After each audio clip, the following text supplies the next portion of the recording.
सभी बहनों को प्यार से राधे राधे। देखो, आज 18 जुलाई को पुरुषोत्तम मास पड़ रहा है, पुरुषोत्तम लग रहा है। यह पुरुषोत्तम मास क्या है? यह पुरुषोत्तम मास हर तीसरी साल में एक एक्स्ट्रा मास आता है। तो ये पहले ज़माने में लोग इसको मतलब अच्छा नहीं मानते थे, मलमास भी बोलते थे, लोन का महीना भी बोलते थे। लेकिन श्री कृष्ण भगवान ने इस महीने को अपना नाम दिया और वो नाम क्या है? पुरुषोत्तम मास। इसलिए हमने कोई अन्य नाम न लेकर इसका नाम बोलना चाहिए पुरुषोत्तम मास, क्योंकि ये हमारे श्री कृष्ण भगवान का नाम है। और इस मास के अनेक गुण हैं। ये इतना पवित्र है, इतना पवित्र है कि आप सोच भी नहीं सकते, क्योंकि इसमें किया हुआ हर धर्म कार्य, दान धर्म और कोई भी धार्मिक कार्य किया हुआ उसका कई गुना फायदा होता है। जैसे इस महीने में कोई ना कोई नियम जरूर लेना चाहिए। जैसे नियम में क्या आता है? किसी ने व्रत का संकल्प ले लिया कि मैं 1 महीने के व्रत रखूँगा। किसी ने दान का ले लिया कि मैं कहीं पर अनाथ आश्रम में जाके या कहीं पर भूखे भिखारियों को दान करूँगा, अन्न दान, जल दान, वस्त्र दान, कुछ भी दान हो चाहे। और तीसरा, जैसे कोई भी धार्मिक ग्रंथ पढ़े, कोई भी धार्मिक ग्रंथ इस महीने में पढ़ना बहुत ही फलदायक होता है। और जैसे ये कितना कीमती होता है, अगर आप और महीनों में 10 माला का जाप करते हैं डेली, और इसमें अगर आपने 1 माला का जाप किया तो उसके बराबर होगा, ये 10 गुना फायदा मिलेगा आपको। इसलिए इस महीने में और बेकार की बातों पे कुछ ना करके पुरुषोत्तम मास में धर्म कार्य जरूर करने चाहिए, भगवान का भजन करना चाहिए और ये हमारे श्री कृष्ण भगवान का नाम जरूर लेना चाहिए। और कुछ भी नहीं तो राधे श्याम राधे श्याम राधे श्याम का ही कीर्तन करना चाहिए। और कोई भी बहन जो इस कथा को, श्रीमद् भागवत कथा या कोई भी धर्म ग्रंथ है, उसको जरूर पढ़ना चाहिए। और वैसे तो इसके पुरुषोत्तम मास के 30 अध्याय हैं, उन अध्याय को पढ़े तो हर रोज उसका 1 अध्याय जरूर पढ़े। और अगर कोई बहन नहीं पढ़ सकती है तो उसे आजकल यूट्यूब की सहायता से, टीवी की सहायता से आपको मिल ही जाता है, तो उसको जरूर सुने। तो इसे मैं आज आपको पुरुषोत्तम मास का अध्याय 1 सुनाने जा रही हूँ। इसके बहुत बहुत ही फायदे हैं, आप सोच भी नहीं सकते, क्योंकि ये मास बहुत ही पवित्र माना गया है। इसमें पवित्र रहना चाहिए, लहसुन प्याज का प्रयोग नहीं करना चाहिए, मांस मदिरा नहीं करना चाहिए, और ये बहुत ही पवित्र माना गया है। इसलिए इसके आज मैं इसका अध्याय 1 सुनाने जा रही हूँ, सभी ध्यान से सुने।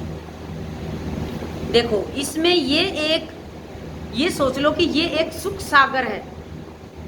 जैसे हम नदी में नहाते हैं, फिर हम गंगा में नहाते हैं। नदी में और गंगा में नहाने का कितना अंतर है। नदी साधारण होती है, वो चाहे उसमें कितनी ही नदियों का संगम क्यों ना हो, लेकिन जो गंगा है वो तो गंगा ही है। तो ये वही है, ये एक किस्म की गंगा ही है, इसमें गोता लगाना चाहिए। इसलिए मैं आपको अभी सुनाने जा रही हूँ। देखिए, एक बार बहुत से ऋषि मुनिजन नैमिषारण्य नामक नदी में, नैमिषारण्य नामक तीर्थ था, वहां जाकर यज्ञ करने लगे और स्नान करने लगे। तो वहां पर स्नान करते हुए उनकी नजर सूत जी पे पड़ी और वो सूत जी से कहने लगे, हे सूत जी, आपको नमस्कार है। उनके चरणों में लेटे और आपको नमस्कार है। हम ऋषि घूमते घूमते इधर नदी में नैमिषारण्य नामक स्नान तीर्थ करने के लिए आए हुए हैं, लेकिन हमें बहुत जगह हमने तीर्थ किया, घूमे फिरे, लेकिन हमें किसी बहुत तगड़े फल की प्राप्ति नहीं मिली। तो हमें कोई ऐसा उपाय बताइए, ऐसा कर्म बताइए जैसे कि हमें पूर्ण फल की प्राप्ति मिले।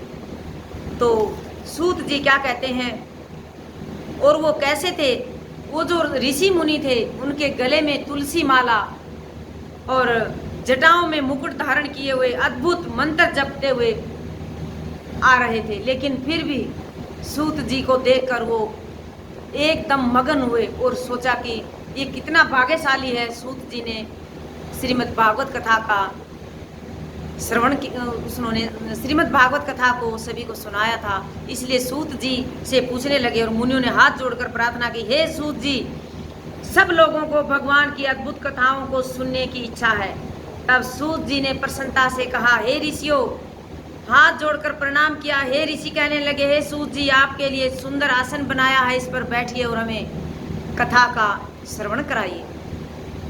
आप बड़े ही भाग्यवान हैं, आपने गुरु की कृपा से भागवत के रहस्यों का वर्णन करने की शक्ति प्राप्त है और हमें किसी को नहीं पता।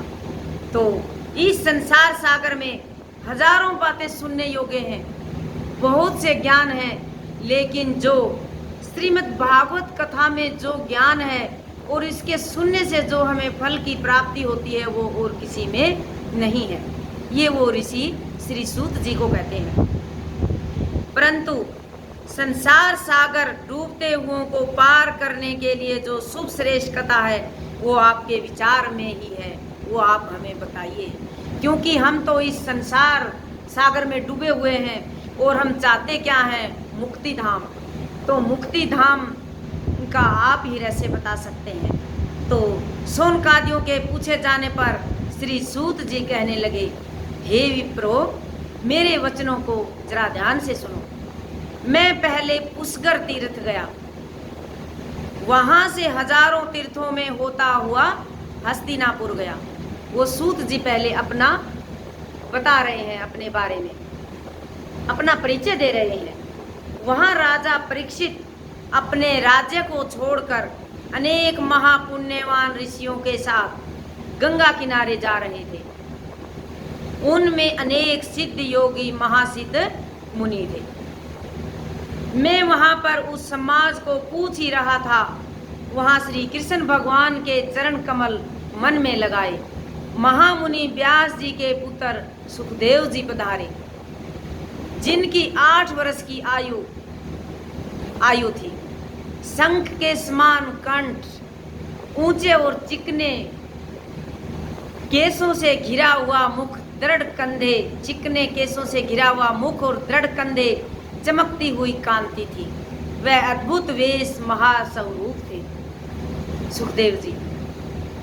ऐसे महामुनि सुखदेव जी को देखकर सब मुनि हाथ जोड़कर खड़े हो गए। तब मुनियों के बनाए हुए कमल चक्कर जैसे ऊंचे आसन पर सुखदेव जी को बिठाया गया। उस आसन पर बैठे हुए ज्ञान समुद्र के चंद्रमा सुखदेव जी ऋषियों की पूजा को ग्रहण कर ऐसे शोभायमान हुए जैसे तारागण में चंद्रमा शोभायमान होता है। तो ये सुखदेव जी कौन थे? ये सुखदेव जी जब शिवजी भगवान, शिव शंकर भगवान अमरनाथ पे बैठे, ध्यान मगन में बैठे थे, तो पार्वती ने कहा, हे प्रभु, हे स्वामी, आप मुझे अमर कथा सुनाएं। आपने ये अमर कथा आती, आप तो अमर हो गए, लेकिन मेरे तो ये मृत्यु जन्म का चक्कर लगा रहेगा। मुझे भी आप अमर कथा सुनाएं, जिससे मैं भी ये जन्म मरण के चक्कर से छूट जाऊं। तो शिवजी भगवान पार्वती को अमर कथा सुनाते हैं। लेकिन शिव शंकर भगवान ने पार्वती को कहा, हे पार्वती, यह कथा आज तक किसी ने नहीं सुनी और इसी को कोई सुनना भी नहीं चाहिए। इसे आप ध्यान पूर्वक सुनना, बीच में सो मत जाना। बोली ठीक है। जब शिवजी भगवान उनको कथा सुना रहे थे तो पार्वती अध बीच में सो जाती है और उधर पेड़ पे बैठा कबूतर, उस कबूतर लगाओ, तोता लगाओ। वैसे अमरनाथ में तो 2 कबूतर हैं, लेकिन कई शास्त्र में तोता भी आता है। तो वो तोता मतलब उसको कथा को सुन रहा था और शिव जी ने कहा था कि तुम हुंकारे भरती रहना, ताकि मेरे को पता चलते कि आप कथा सुन रहे हैं। कथा ये हुंकारे भरना। बोली ठीक है। तो वो पार्वती का हुंकारा बंद हुआ और उस तोते ने हुंकारा भरना शुरू कर दिया।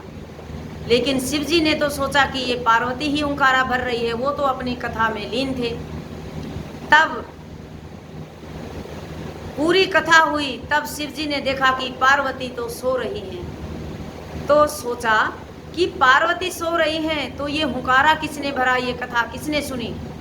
तो शिव जी ने गौर से देखा तो एक पेड़ पर तोता बैठा और हूँ हूँ के हुंकारे लगा रहा था। तो शिव जी भगवान ने उसका पीछा किया। अरे तूने मेरी कथा को सुन लिया। तो आगे तोता उड़ा और पीछे शिव जी, आगे तोता पीछे शिव जी, ऐसे अंबर में दौड़ लगाते हुए दौड़ रहे थे। लेकिन तोता थक चुका था। तो व्यास जी की पत्नी बालों को, केस धोए हुए बालों को सुखा रही थी और मुंह खोल के उबासी ले रही थी।